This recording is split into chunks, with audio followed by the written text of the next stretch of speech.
अस्सलाम वालेकुम फ्रेंड्स, मैं मलिक शाहिद एडवोकेट एक नए चैनल पाकिस्तान लॉ बेस के साथ आपकी खिदमत में हाजिर हूँ। फ्रेंड्स, इस चैनल में हम आपके जितने भी लीगल मसाइल हैं उनके ऊपर बात करेंगे और उनके ऊपर पाकिस्तानी लॉ क्या है इससे आपको आगाह करेंगे। सो फ्रेंड्स, मेरा जो आज का टॉपिक है, ये जो टॉपिक है, this is basically regarding to the mode of separation between the Muslim spouse, यानी कि अलहदगी की जितने भी तरीक़ाकार हैं मुसलमान मियाँ बीवी के दरमियान।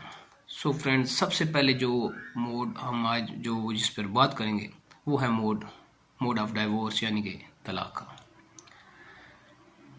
तलाक़ के अलावा भी फ्रेंड्स बहुत सारे जो ऐसे मामलात हैं, ठीक है, बहुत सारी ऐसी अक़साम हैं, बहुत सारे ऐसे मोड्स हैं जिनमें सेपरेशन हो जाती है, जैसे कि खुला हो गई, इला, मुबारा वगैरह वगैरह। सो फ्रेंड्स, सबसे पहले हम जो बात करेंगे वो तलाक़ के ऊपर करेंगे।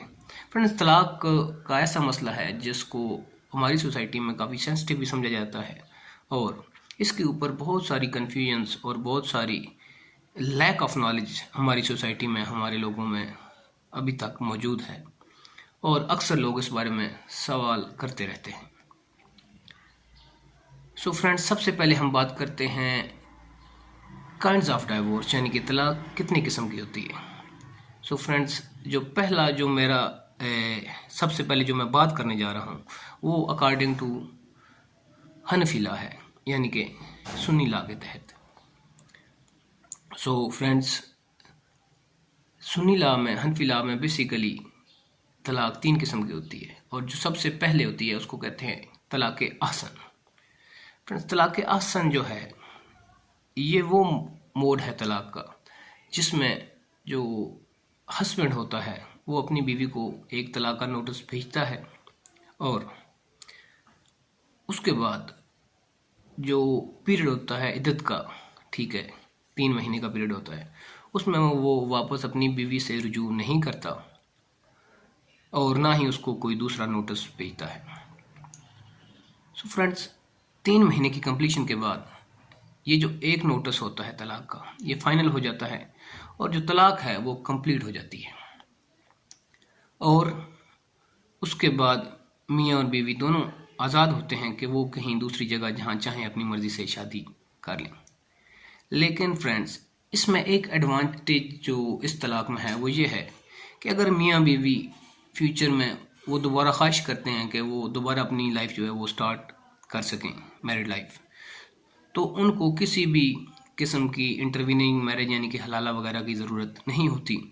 वो जस्ट दोबारा निकाह करते हैं, इसको निकाह तजदीद भी कहते हैं और निकाह जदीद भी कहते हैं। वो जस्ट दोबारा निकाह करेंगे और उसके बाद अपनी लाइफ दोबारा मैरिड जो लाइफ है वो स्टार्ट कर लेंगे। लेकिन फ्रेंड्स, इसमें जो फ्यूचर में उनके जो हस्बैंड है उसके पास जो तलाक़ की ऑप्शन है वो 2 बाकी रह जाती हैं, यानी कि एक वो ऑलरेडी दे चुका है और उसके बाद अगर फ्यूचर में दोबारा यही मसला दरपेश आता है तो उसके पास तलाक़ के 2 ऑप्शन होंगे।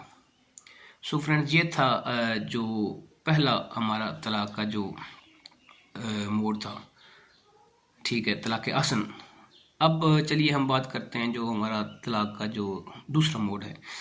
दूसरा मोड जो है इसको तलाक़ हसन कहते हैं और तलाक़ हसन में जो हस्बैंड होता है वो एक नोटिस बीवी को भेजता है और 1 महीना, ठीक है, उसके बाद जो तोहर का पीरियड होता है जिसको हम, ठीक है, जो दूसरे नोटिस का पीरियड भी होता है। सो फ्रेंड्स, वो 1 महीने के बाद अपनी वाइफ को दूसरा नोटिस भेजता है और जो 3rd माह है उसके बाद वो अपनी वाइफ को तीसरा नोटिस भेज देता है। तो फ्रेंड्स, जो पहला नोटिस होता है इसके बाद दूसरे नोटिस के दरमियान जो हस्बैंड होता है वो चाहे तो अपनी बीवी के साथ वापस रुजू कर सकता है और अगर उनका रुजू हो जाता है तो जो तलाक़ है वो सेट असाइड हो जाएगी और एक तलाक़ जो नोटिस हो चुका है उसके बाद उसके पास जो पीछे 2 ऑप्शन जो हैं वो तलाक़ की रह जाएंगी, ठीक है। फ्यूचर में अगर वो चाहे तो उसको 2 नोटिस जो हैं अवेलेबल होंगे उसके पास, वो भेज सकता है। फ्रेंड जो पहला नोटिस होता है तलाक का, इसको भी तलाक रजाई कहते हैं और इसमें भी रुजू का ऑप्शन होता है। और जो दूसरा नोटिस होता है इसको भी तलाक रजाई कहते हैं, इसमें भी हस्बैंड के पास रुजू का ऑप्शन होता है। लेकिन जो थर्ड नोटिस होता है वो तलाक बाइन होता है और उसके बाद रुजू का ऑप्शन जो है वो ख़त्म हो जाता है। सो फ्रेंड्स ये थी दूसरी किस्म जिसको तलाक हसन कहते हैं। और फ्रेंड्स एक और जो तलाक की किस्म है जिसको तलाक बिद्दा या तलाक बिद्दत भी कहते हैं। सो फ्रेंड्स ये जो मोड है तलाक का, ये काफ़ी डिस्प्यूटेड भी रहा है, क्योंकि कुछ जो स्कूल ऑफ थाट्स हैं, कुछ जो सेक्ट्स हैं, उनमें ये एडमिसिबल है, कुछ में नहीं है। कुछ जो तलाक बिद्दा है इसको जस्ट एक ही नोटिस कंसिडर करते हैं। सो फ्रेंड्स जो तलाक बिद्दा है इसमें जो तलाक होती है वो लम्प सम जो हस्बैंड होता है वो तीनों नोटिस एक दफ़ा टाइप करता है या बीवी को प्रोनाउंस करता है एक दफ़ा तीनों तलाक़ें, और उसके बाद जो हनफीज़ हैं वो कहते हैं कि तलाक जो है वो कंप्लीट हो गई है। लेकिन जो शाफीज़ हैं और कुछ दूसरे स्कूल ऑफ थॉट्स हैं, उनके नज़दीक ये जो नोटिस होता है, ये तलाक का जो नोटिस होता है, ये पहले नोटिस के ही बराबर होता है, जबकि हनफीज़ में ये डाइवोर्स कंप्लीट हो जाती है और उसके बाद रुजू का ऑप्शन भी नहीं रहता। सो फ्रेंड्स ये था जो थर्ड मोड ऑफ सेपरेशन तलाक, ठीक है, इसको हम तलाक बिद्दा कहते हैं। सो फ्रेंड्स अब इसके ऊपर जो हमारा पाकिस्तानी लॉ है उसमें जो फैमिली कोर्ट एक्ट है और मुस्लिम फैमिली लॉ ऑर्डिनेंस है, फ्रेंड्स उसकी बड़ी ज़्यादा इंपॉर्टेंस है, क्योंकि पाकिस्तान में बाज़ औक़ात जो डिफरेंट सेक्ट्स हैं, डिफरेंट स्कूल ऑफ थाट्स हैं, उनकी शादियां दूसरे स्कूल ऑफ थाट्स में होती रहती हैं और बाज़ औक़ात जो ऐसे मामलात में एक डिस्प्यूट भी पैदा हो जाता है और इसके ऊपर जो अथॉरिटेटिव जो राय है, ठीक है, वो पाकिस्तानी कोर्ट्स की होगी और वो जो पाकिस्तानी लॉ है वो जो ये सेक्टेरियन लॉ है इसके ऊपर ओवर रूल कर जाएगा और जो बेसिकली जो लॉ है पाकिस्तानी, ठीक है, वो इन डिस्प्यूट्स का जो अल्टीमेटली सलूशन होगा। ठीक है फ्रेंड्स। सो फ्रेंड्स ये था पाकिस्तानी लॉ और ये कुछ शरई तकाज़े थे। सो फ्रेंड इस वीडियो उम्मीद है जो वीडियो मैंने बनाई है ये आपको पसंद आएगी और अगर इसके बारे में किसी का भी कोई क्वेश्चन हो तो काइंडली आप कमेंट्स में पूछ सकते हैं।